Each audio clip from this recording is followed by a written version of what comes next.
সুপ্রিয় দর্শক, আসসালামু আলাইকুম। সবাইকে স্বাগত জানাচ্ছি আজকে গুরুত্বপূর্ণ সংবাদে।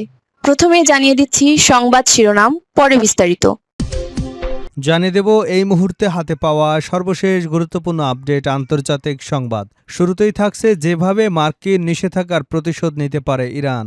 যুক্তরাষ্ট্র ইসরায়েলের যৌথ হামলা শুরু হওয়া ইরান যুদ্ধ প্রায় 6 মাস পেরিয়ে গেছে। এ অবস্থায় ইরানকে নিজেদের দাবি মেনে নিতে বাধ্য করতে ইতিহাসের সবচেয়ে কঠোর নিষেধাজ্ঞা আরোপের হুমকি দিয়েছে যুক্তরাষ্ট্র। এতে উপসাগরীয় অঞ্চলে নতুন করে উত্তেজনা বৃদ্ধির আশঙ্কা দেখা দিয়েছে। অর্থনৈতিক চাপ মোকাবেলায় ইরান সম্ভাব্য কয়েকটি পথে পাল্টা পদক্ষেপ নিতে পারে বলে জানিয়েছে বার্তা সংস্থা রয়টার্স। এ বিষয়ে থাকছে একটি বিস্তারিত আলোচনা। প্রিয় দর্শক, ভিডিওটি দেখতে থাকুন। এবারে জানাবো ইরানের উপর মার্কিন নিষেধাজ্ঞা নিয়ে চীনের সতর্কবার্তা। ইরানের উপর যুক্তরাষ্ট্রের নতুন অর্থনৈতিক নিষেধাজ্ঞা উত্তেজনা আরও বাড়াবে বলে সতর্ক করেছে চীন। একই সঙ্গে তেহরানের সঙ্গে বেইজিংয়ের সহযোগিতা যাতে বাধাগ্রস্ত বা ক্ষতিগ্রস্ত না হয় সে বিষয়ে স্পষ্ট অবস্থান জানিয়েছে দেশটি। জানাবো মক্কা জোটে যোগ দেওয়ার আমন্ত্রণ পেয়েছে ইরান। ইরানকে মক্কা প্রতিরক্ষা চুক্তিতে যুক্ত করবার সম্ভাবনা ঘিরে মধ্যপ্রাচ্যের রাজনীতিতে নতুন করে আলোচনা শুরু হয়েছে। রোববার ইরানের পার্লামেন্টের সরকারি সংবাদ সংস্থার প্রধান মাহাদি রহমির বরাতে বার্তা সংস্থা আল মাদিন জানিয়েছে ইরানকে চুক্তিতে যোগ দেবার আমন্ত্রণ জানানো হয়েছে। এদিকে ইরানের বিরুদ্ধে ব্যাপক নিষেধাজ্ঞার ঘোষণা ট্রাম্প প্রশাসনের। ইরানের সব ধরনের আর্থিক লেনদেন এবং তেল বিক্রির রাজস্ব পুরোপুরি বন্ধ করে দেশটিকে আন্তর্জাতিক অর্থনীতি থেকে সম্পূর্ণ বিচ্ছিন্ন করতে সর্বাত্মক অর্থনৈতিক অভিযান শুরু করেছে মার্কিন প্রশাসন।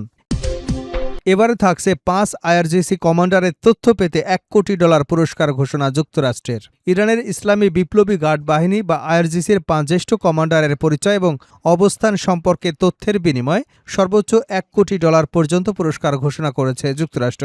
সোমবার মার্কিন পররাষ্ট্র দপ্তরের রিওয়ার্ডস ফর জাস্টিস কর্মসূচি এ ঘোষণা দেয়, খবর আনাদোলো এজেন্সির। এবং সর্বশেষ জানাবো ভারী বৃষ্টিতে বিপর্যস্ত নয়াদিল্লি, রেড অ্যালার্ট জারি। মঙ্গলবার সকালে দেওয়া আইএমডির সর্বশেষ পূর্বাভাসে বলা হয়েছে পরবর্তী 2 থেকে 3 ঘণ্টায় দিল্লির বিভিন্ন এলাকায় ভারী বৃষ্টিপাত হতে পারে। রাজধানীর অনেক এলাকায় বজ্রঝড়, বজ্রপাত এবং ঘণ্টায় 30 থেকে 40 কিলোমিটার বেগে বাতাস সহ মাঝারি বৃষ্টি হতে পারে বলে জানানো হয়েছে। এতক্ষণ শুনছিলেন সংবাদ শিরোনাম, এবার থাকছে পুরো সংবাদ। দর্শক, অনুরোধ থাকবে ভিডিওতে একটি লাইক দিন, কমেন্টস করে জানিয়ে দিন এই ভিডিওটি আপনি কোন জেলা থেকে দেখছেন এবং শুনছেন। ইরান ইসরায়েল যুক্তরাষ্ট্র যুদ্ধে আপনি যদি মুসলিমদের সাপোর্ট করেন তাহলে চ্যানেলটি সাবস্ক্রাইব করে বেল আইকনটি বাজিয়ে রাখুন। যেভাবে মার্কিন নিষেধাজ্ঞার প্রতিশোধ নিতে পারে ইরান। যুক্তরাষ্ট্র ইসরায়েলের যৌথ হামলা শুরু হওয়া ইরান যুদ্ধ প্রায় 6 মাস পেরিয়ে গেছে। এ অবস্থায় ইরানকে নিজেদের দাবি মেনে নিতে বাধ্য করতে ইতিহাসের সবচেয়ে কঠোর নিষেধাজ্ঞা আরোপের হুমকি দিয়েছে যুক্তরাষ্ট্র। এতে উপসাগরীয় অঞ্চলে নতুন করে উত্তেজনা বৃদ্ধির আশঙ্কা দেখা দিয়েছে। অর্থনৈতিক চাপ মোকাবেলায় ইরান সম্ভাব্য কয়েকটি পথে পাল্টা পদক্ষেপ তুলে ধরেছে বার্তা সংস্থা রয়টার্স। তেল রপ্তানিতে বাধা। অর্থনৈতিক যুদ্ধ চললে হরমুজ প্রণালী কিংবা পারস্য উপসাগরের অন্য কোনো পথ দিয়ে 1 ফোঁটা তেলও রপ্তানি হতে দেওয়া হবে না বলে হুঁশিয়ারি দিয়েছেন ইরানের সাবেক রেভলিউশনারি গার্ড প্রধান এবং দেশটির সর্বোচ্চ জাতীয় নিরাপত্তা পরিষদের সচিব মোহসিন রেজাই। কাতার ভিত্তিক সংবাদ মাধ্যম আল জাজিরার এক বিশেষ প্রতিবেদনে বলা হয়েছে এরই মধ্যে ইরানি হামলা এবং হুমকির কারণে হরমুজ প্রণালী দিয়ে জাহাজ চলাচল ব্যাপকভাবে কমে গেছে। শেষ খবর হাতে আসা পর্যন্ত আজকে মাত্র একটি জাহাজ হরমুজ প্রণালী পার হতে পেরেছে। জাহাজে হামলার ঝুঁকি। উপসাগর থেকে বেরিয়ে আসা তেলবাহী ট্যাঙ্কারে ক্ষেপণাস্ত্র, ড্রোন এবং দ্রুতগতির নৌযান দিয়ে হামলার আশঙ্কা রয়েছে। গত 6 মাসে এমন হামলা এবং হুমকির কারণে বারবার আন্তর্জাতিক বাজারে তেলের দাম বেড়েছে। লোহিত সাগরে বাড়তে চাপ। এদিকে লোহিত সাগরে জাহাজ চলাচলে বাধা সৃষ্টি করেছে ইরানের মিত্র ইয়েমেনের হুতি গোষ্ঠী। সৌদি আরবের জাহাজ চলাচল অবরোধেও হুমকি দিয়েছে তারা। লোহিত সাগর এবং এডেন উপসাগরকে যোগাযোগকারী গুরুত্বপূর্ণ প্রণালী বাব আল মানদেবের পরিস্থিতি আরও খারাপ হলে এশিয়ামুখী তেল সরবরাহ এবং আন্তর্জাতিক বাণিজ্য চাপের মুখে পড়তে পারে। উপসাগরীয় দেশগুলোতে হামলা। যুক্তরাষ্ট্রকে সহযোগিতা করে ইরানের অর্থনীতিকে দুর্বল করবার চেষ্টা করলে প্রতিবেশী দেশগুলোর বিরুদ্ধে ভূমিকম্পের মতো জবাব দেবার হুমকি দিয়েছে তেহরান। যুদ্ধ চলাকালে ইরান যুক্তরাষ্ট্রের সামরিক ঘাঁটির পাশাপাশি উপসাগরীয় অঞ্চলে জ্বালানি অবকাঠামো সহ বিভিন্ন লক্ষ্যবস্তুতে হামলা চালিয়েছে বলে প্রতিবেদনে উল্লেখ করা হয়েছে। জ্বালানি, বিদ্যুৎ এবং পানি স্থাপনায় হামলা। ইরান যদি তেল এবং গ্যাস উৎপাদন স্থাপনা, বিদ্যুৎ কেন্দ্র, পানি বিশুদ্ধকরণ কারখানার মতো গুরুত্বপূর্ণ অবকাঠামোতে হামলা জোরদার করে তাহলে জ্বালানি বাজারে বড় ধরনের অস্থিরতা তৈরি হতে পারে। বিশেষ করে পানি বিশুদ্ধকরণ ব্যবস্থার উপর নির্ভরশীল উপসাগরীয় দেশগুলোর জন্য একটি বড় ঝুঁকি হয়ে উঠতে পারে। সাইবার হামলা। পশ্চিমা দেশগুলোর ইরানের প্রধান ক্ষেপণাস্ত্র পাল্লার বাইরে থাকলেও সাইবার হামলা এবং অন্যান্য পরোক্ষ উপায়ে চাপ সৃষ্টি হতে পারে। যুক্তরাজ্য ও যুক্তরাষ্ট্র সম্প্রতি গুরুত্বপূর্ণ অবকাঠামোয় হামলার জন্য ইরান সংশ্লিষ্ট হ্যাকারদের দায়ী করেছে, যদিও তেহরান এসব অভিযোগের বিষয়ে কোনো মন্তব্য করেনি। ইরানের উপর মার্কিন নিষেধাজ্ঞা নিয়ে চীনের সতর্কবার্তা। ইরানের উপর যুক্তরাষ্ট্রের নতুন অর্থনৈতিক নিষেধাজ্ঞা উত্তেজনা আরও বাড়াবে বলে সতর্ক করেছে চীন। একই সঙ্গে তেহরানের সঙ্গে বেইজিংয়ের সহযোগিতা যাতে বাধাগ্রস্ত বা ক্ষতিগ্রস্ত না হয় সে বিষয়ে স্পষ্ট অবস্থান জানিয়েছে দেশটি। খবর সিএনএনের। মঙ্গলবার নিয়মিত সংবাদ সম্মেলনে চীনের পররাষ্ট্র মন্ত্রণালয়ের মুখপাত্র লিন জিয়ান বলেন, ইরানের বিরুদ্ধে অর্থনৈতিক যুদ্ধ ও সর্বোচ্চ চাপ প্রয়োগ কোনো সমস্যার সমাধান করবে না, বরং এতে উত্তেজনা ও সংঘাত আরও বাড়বে এবং এর প্রভাব আশপাশের অঞ্চল ও বিশ্বের অন্য জায়গায় ছড়িয়ে পড়ার ঝুঁকি তৈরি হবে। তিনি বলেন, অর্থনৈতিক যুদ্ধ এবং সর্বোচ্চ চাপ সমস্যার সমাধানে কোনো ভূমিকা রাখবে না। এগুলো কেবল উত্তেজনা ও সংঘাত আরও বাড়াবে এবং এর প্রভাব ছড়িয়ে পড়ার ঝুঁকি তৈরি করবে। ইরানের সঙ্গে চীনের সহযোগিতা নিয়ে লিন জিয়ান বলেন, আন্তর্জাতিক আইনের অবকাঠামোর মধ্যে দীর্ঘদিন ধরে দুদেশের এই সহযোগিতা চলে আসছে, তাই এটি কোনোভাবেই বাধাগ্রস্ত বা ক্ষতিগ্রস্ত করা উচিত নয়। তিনি আরও বলেন, ইরানের সাম্প্রতিক পরিস্থিতি গভীরভাবে পর্যবেক্ষণ করেছে বেইজিং। নিজেদের অধিকার এবং স্বার্থ দৃঢ়ভাবে রক্ষায় প্রয়োজনীয় সব ব্যবস্থা নেওয়া হবে।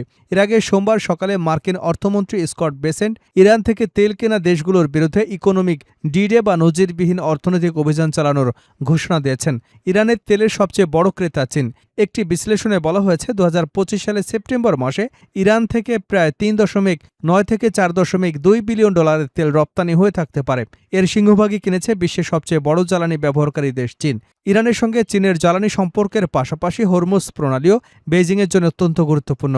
এশিয়া ও বিশ্বের জ্বালানি সরবরাহের অন্যতম প্রধান এই জলপথ বর্তমানে ইরান যুদ্ধের অন্যতম কেন্দ্রবিন্দুতে পরিণত হয়েছে। মক্কা জোটে যোগ দেওয়ার আমন্ত্রণ পেয়েছে ইরান। ইরানকে মক্কা প্রতিরক্ষা চুক্তিতে যুক্ত করবার সম্ভাবনা ঘিরে মধ্যপ্রাচ্যের রাজনীতিতে নতুন করে আলোচনা শুরু হয়েছে। রোববার ইরানের পার্লামেন্টে সরকারি সংবাদ সংস্থার প্রধান মেহেদি রহিমির বরাতে বার্তা সংস্থা আল মাদিন জানিয়েছে, ইরানকে এ চুক্তিতে যোগ দেবার আমন্ত্রণ জানানো হয়েছে। এরই মধ্যে ইরানকে জোটে অন্তর্ভুক্ত করবার বিষয়ে ইতিবাচক অবস্থান জানিয়েছে পাকিস্তান।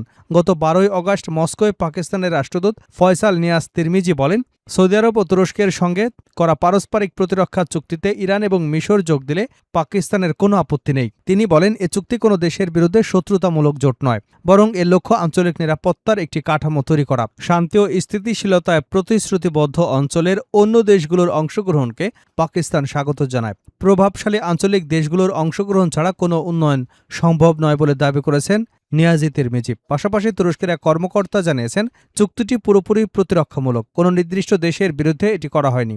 মধ্যপ্রাচ্যের অন্য দেশগুলোর জন্য জোটে যোগ দেবার সুযোগ রাখা হয়েছে। এদিকে জোটে ইরানের সম্ভাব্য অন্তর্ভুক্তি নিয়ে ইসরায়েলি কর্মকর্তারা ও বিশ্লেষকরা উদ্বেগ প্রকাশ করেছেন।